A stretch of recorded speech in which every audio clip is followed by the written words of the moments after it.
नमस्कार, आर्यन खबर पे आपका स्वागत है। मैं हूं दीपक प्रियदर्शी। चिराग पासवान अचानक बिहार क्यों आना चाहते हैं? क्यों उन्हें केंद्र की राजनीति रास नहीं आ रही? वो बिहार आना चाहते हैं। क्या उनका लक्ष्य है?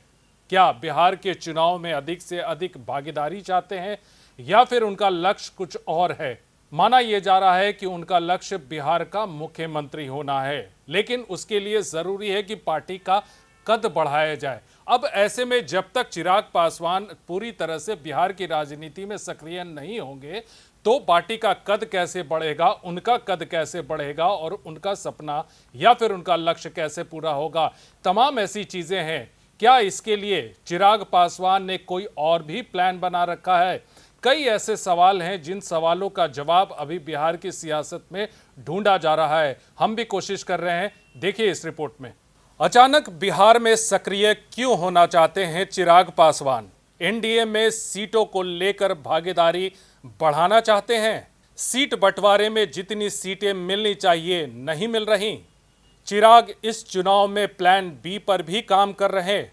बात नहीं बनी तो प्रशांत किशोर से हाथ मिला लेंगे। प्रशांत किशोर ने अभी तक चिराग के खिलाफ कुछ नहीं बोला। स्वर्गीय रामविलास पासवान के बेटे, केंद्रीय मंत्री, पीएम मोदी के हनुमान कहे जाने वाले चिराग पासवान का मन अब केंद्र की राजनीति में नहीं लग रहा।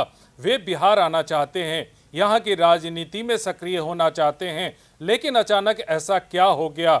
दरअसल इसकी वजह यह मानी जा रही है कि चिराग पासवान का असल सपना बिहार का मुख्यमंत्री बनना है और मुख्यमंत्री की कुर्सी तक पहुंचना है।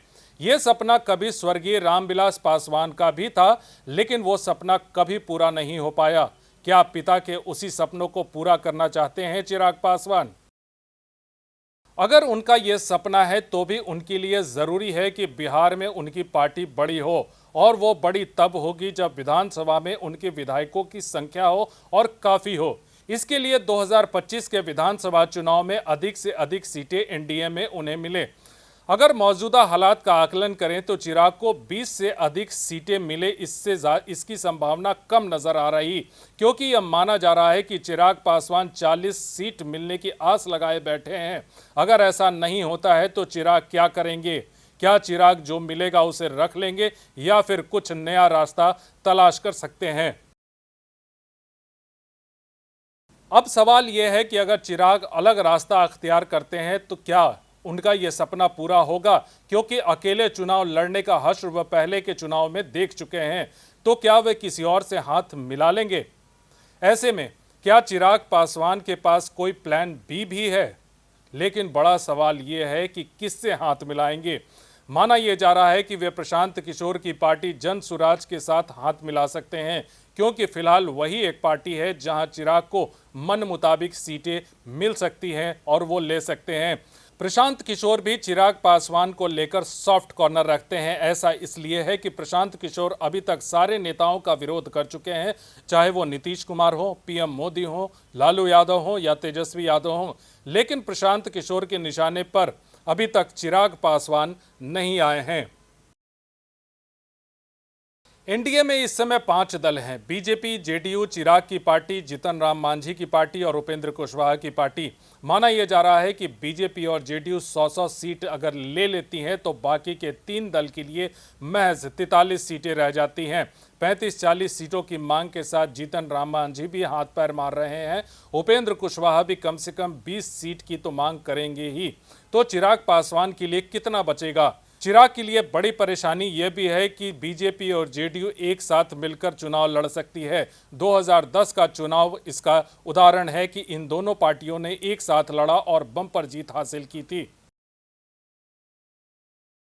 एनडीए ने इस बार 225 सीट जीतने का लक्ष्य तय किया है। इस लक्ष्य को हासिल करने के लिए वो इसके लिए कोई कोर कसर नहीं छोड़ेगी, चाहे इसके लिए कोई कुर्बानी क्यों न देनी पड़े। ऐसे में चिराग पासवान को काफी फूंक फूंक कर कदम रखने होंगे, क्योंकि उनकी एक भी गलती उनके सपनों को चूर चूर कर सकती है। देखिए, चिराग पासवान के अपने सपने हैं, लेकिन एनडीए ने जो अपना लक्ष्य रखा है 225 सीट जीतने का, उस लक्ष्य में वो किसी को भी सामने नहीं आने देना चाहती। अब ऐसे में चिराग पासवान के लिए बहुत सारी मुश्किलें हैं। उन मुश्किलों को पार करके ही वो अपने लक्ष्य तक पहुंचेंगे। कैसे आने वाले दिनों में इसकी जो चिराग पासवान की रणनीति है, स्ट्रैटेजी क्या होगी, उसके बाद ये पता चलेगा कि आखिर वो बिहार की राजनीति में सक्रिय हुए हैं या होंगे, तो फिर उसका फलाफल क्या होगा। फिलहाल इस वीडियो को देखने के लिए धन्यवाद।